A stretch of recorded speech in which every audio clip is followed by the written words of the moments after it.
How's it going, people? Sam and Slappy here, and it is Monday, which means update day, and there's quite a lot actually coming out, and loads of information actually. So, a couple of days ago, RuneScape released a little BTS video talking about Ironman, and it is officially coming. It'll be coming very soon, actually. At the moment, it's still in testing, but everything else seems to be going well. It's going to be added into the main game of RS3, as well as in old school RuneScape. So all in all, happy days, and I'll get into that when it actually comes out, which means when it does come out, I will be starting the hardcore Ironman mode, and well, the MCFS will be coming back. Basically, it'll be a fresh new MCFS with a brand new blokey. So yeah. Either way, let's get into it then. So what the hell is actually coming out? Well, straight off the bat is this thing right here, bonus XP swap shop. So, in a nutshell, if you've got a lot of bonus XP in a bunch of skills that you don't particularly need them in, then you can stop by this swap shop for the next 7 days and you can hand it in for some rewards. So this is going on until the 5th of October, and you can find Vic the trader, which is the NPC you need to go and speak to, up in Berthorpe right next to the lodestone. He will take any of your bonus XP you're willing to part with in exchange for credits within his store. And basically those credits you can transfer into XP lamps, fallen stars, skill in outfits, cosmetics, and other stuff. So if you've got a lot of bonus XP that you don't need in just random skills that you don't particularly want it in, then you can trade it all in and you can maybe get in other skills for you which will be more useful. So for this, if you head over to chat with Vic, apparently he'll give you 50% off for your first 200 credits bought within each skill. Another thing that's worth noting is the bonus XP cost of credits for each skill will increase separately as you spend bonus XP for them.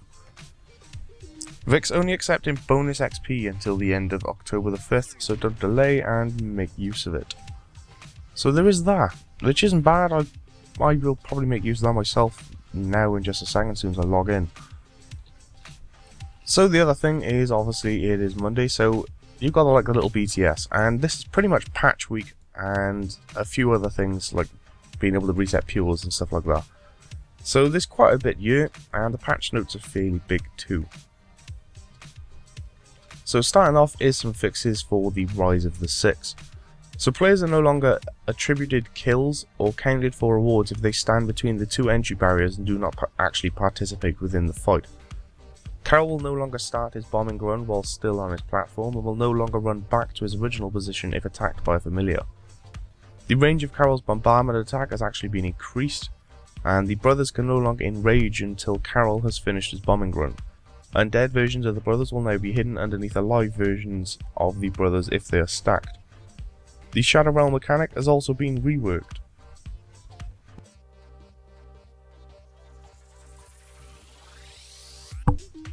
So then you move on to the ninja updates. There's quite a lot of stuff here, just gotta be said. So you can now use the RuneScape Authenticator in place of your bank pin. To do this, you first set up your Authenticator on the account, and then select Use Authenticator as bank pin. Yeah, you can do that if you want, I suppose. Either way, I don't particularly see much difference. Cooldown times are now displayed on the action bar. This can be toggled off in the interface settings interface. Beast of Burden familiars can now be filled directly from the bank, which is quite nice. Saves you from opening and closing everything all the time. Excalibur swords have been graphically updated, and the enhanced Excalibur is now protected on death. Good times. Gargoyle's been improved with updated graphics and animation fixes. The assist cap now resets at midnight each day instead of every 24 hours. I'm pretty sure it's 24 hours, isn't it? Yeah, no, that'll be a bit better then. Bird Sand Delivery also now resets at midnight. Players on your ignore list can no longer attempt to teleport you. The click area on clan avatars have been reduced. Chat tabs no longer flash when otherwise filtered messages come through. The camera is better positioned upon entering the Araxorn Rise of the Six fights. The death interface now displays which item won't be saved on your gravestone. You can now click escape to cancel sending a private message. That's always nice. The broadcast is now sent when a player receives a 5 or 10 year veteran cape, and the apron undershirt is now coloured black. Yummy. So the next thing is the pure resets. So this is only really going to be interesting to some of you who've, well, basically carried on playing on the pures but have had to level it up because of EOC. So if you've accidentally gained unwanted levels, these options will allow you to undo that and get your account back to what it was. So to speak to Nastroth, and you can find him in Lumbridge Castle, and he'll give you two options to actually sort yourself out. It's the Reset Constitution and Prayer, which requires level 5 or lower in attack, strength, defense, ranged, magic, or summoning, and he'll reset those for you. The other is Reset Defense, which requires your combined attack, strength, ranged, magic, and summoning levels to be at least 10. So basically, it's fairly straightforward. You can drop your defense down to 1 as well as your Constitution and Prayer without much trouble. Additionally, you will be asked for your bank pin if you have a bank pin set in order to actually do this, for pretty obvious reasons, let's be honest.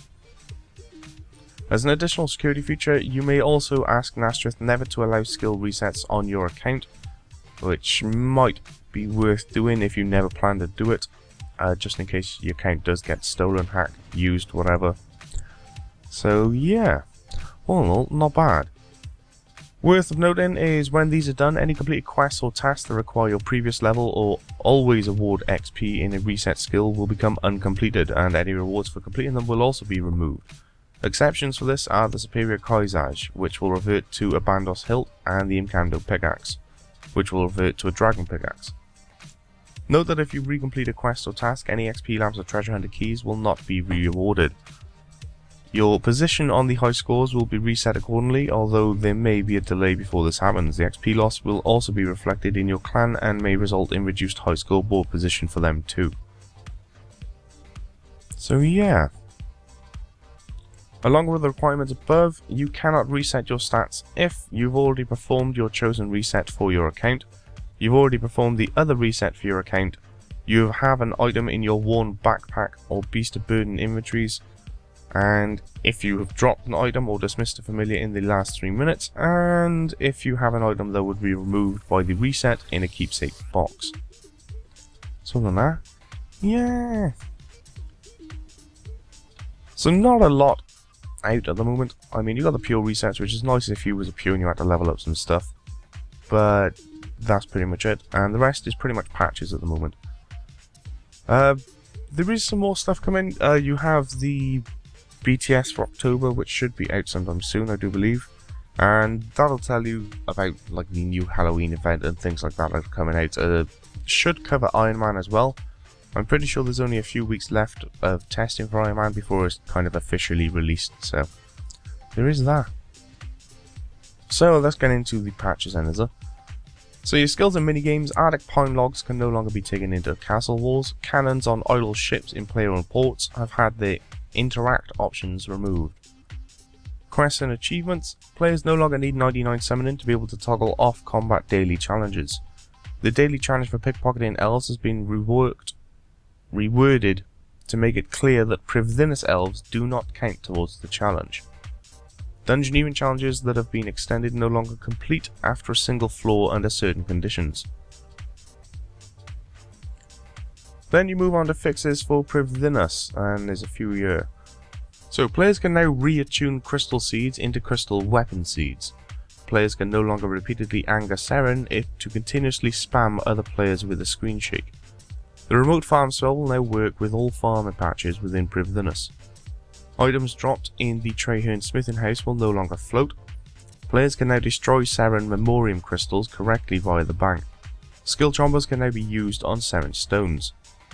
Players will no longer be able to attempt the Silver Tier Rush of Blood challenge if they have yet to complete the Legacy of Seergaze.